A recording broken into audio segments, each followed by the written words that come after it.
Hello guys, once again it's Matt, and today we have another video. Thank you all the members, all the patrons. Make sure to subscribe, trying to hit 50,000 until the end of the year. And let's talk about the F-4S, the Sierra. It is a new F4 that was added, and by the way, look at that, aim 7. What is that thing doing? Oh my god. But yes, F-4S. If you don't know, the F-4S is one of the latest variants of the F-4 ever produced by the US. It was actually upgraded. I don't know if any new aircraft were built, but it was upgraded from the J that we have in the game in the tech tree. So, what does that mean? It means that it is the same aircraft as that. The main difference, in real life specifically, would be the change in avionics. It's just a more modern aircraft to be able to fight in the 80s, or late 70s, but 80s, right? Also, it has the similar to it the Agile Eagle package of the F4E. It is not the same package, but it is slats that the aircraft has, so it does turn more than the F4J. Okay. Another minor thing is that in real life it had a smokeless engine, or an engine that produced less smoke to be a little bit less visible in the air-to-air combat. Pretty much everything else is the same. It still uses the AIM-7F. In the game we have the AIM-9H, not the AIM-9L or the G.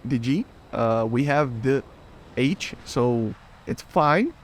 I would like a better missile, but for the BR of it, it's alright. The AIM-7F can deal with most targets as well.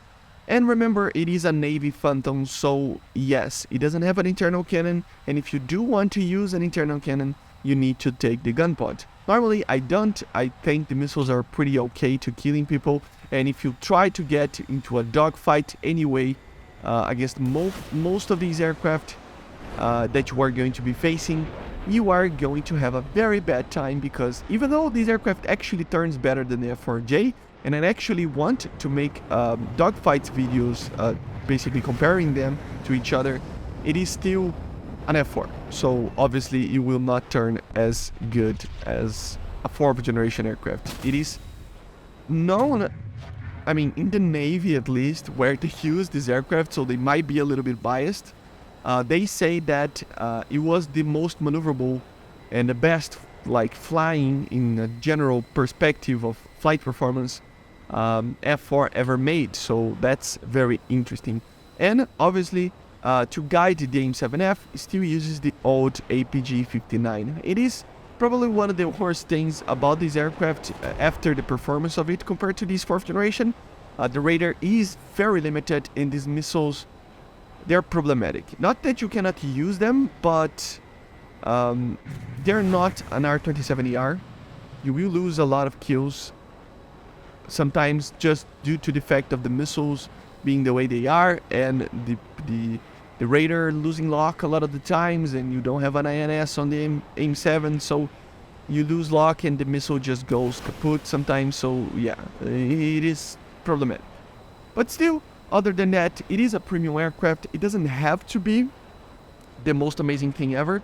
It has the bonuses to actually help you grind. And it is, as most things in this patch, a little bit controversial as well. A lot of people were complaining about the F-4S actually being a premium aircraft.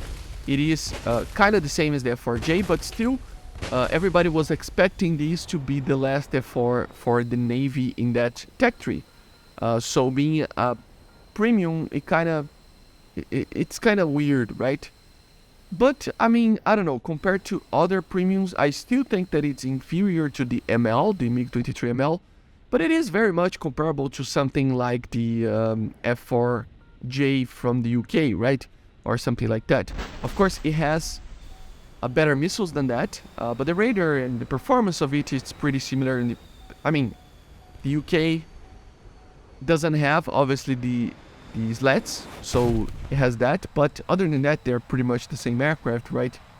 So yeah, it's very comparable to the other premiums that we see. So indeed is a very good premium. Is it $70 worth?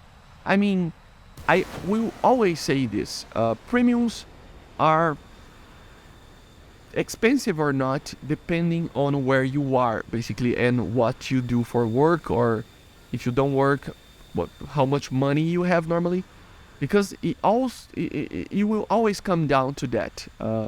For me personally, I would not buy this. I got it for myself, but with the partnership, but I would normally don't use real money on it just because the MiG-23 ML is a better aircraft.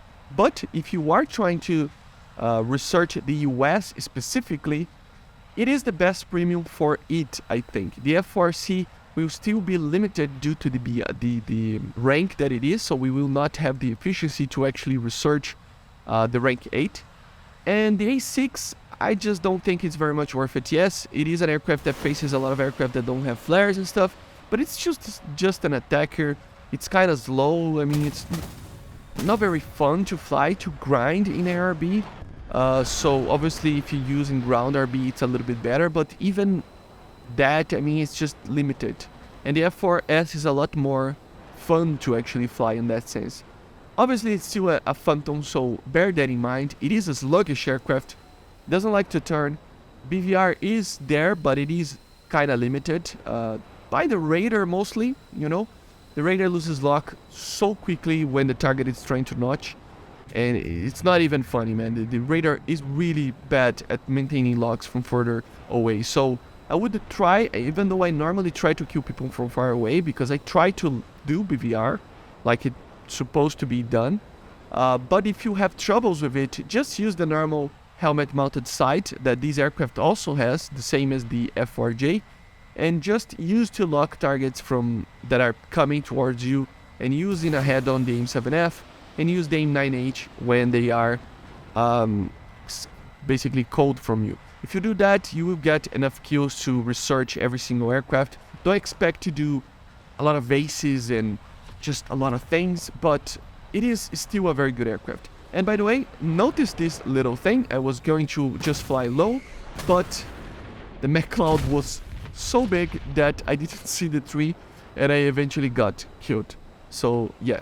As you see over here, for example, if it was an R-27 or an AIM-54, missiles that have INS, I would just lock the aircraft again, but I lost the lock there just because the radar, basically the aircraft notched my radar, and the missile doesn't have INS, it doesn't have data link or anything like that, so it just explodes in the air, which means that the missile, yeah, it's problematic to use sometimes. So don't expect it to be as good as using other nations' BVRs or even better radars. If you are getting into the US with these aircraft, do I expect this thing to actually be like good in the radar department that can actually maintain a notch target, or good enough missile that it can actually maintain the flight path until you reacquire the lock? Don't expect anything from that. It's a very early kind of technology still for BVR, so it doesn't have any type of fancy stuff like that. It is a very old radar. The missiles are very good, but they don't have INS, so it becomes kind of a problem doing BVR. At close ranges, it's pretty alright, but then you have to get into up and close and personal, basically, with the targets. And eventually you will get killed by multiple aircraft like I am being surrounded here. But anyway, is it worth it after all? I think it depends. As a premium for the US, I think it's more worth it than the A6. But still, compared to the other ones, I don't think it is. The MiG-23 ML is still better. But anyway, I hope you enjoyed. Make sure to subscribe. And bye guys. I'm Jay out.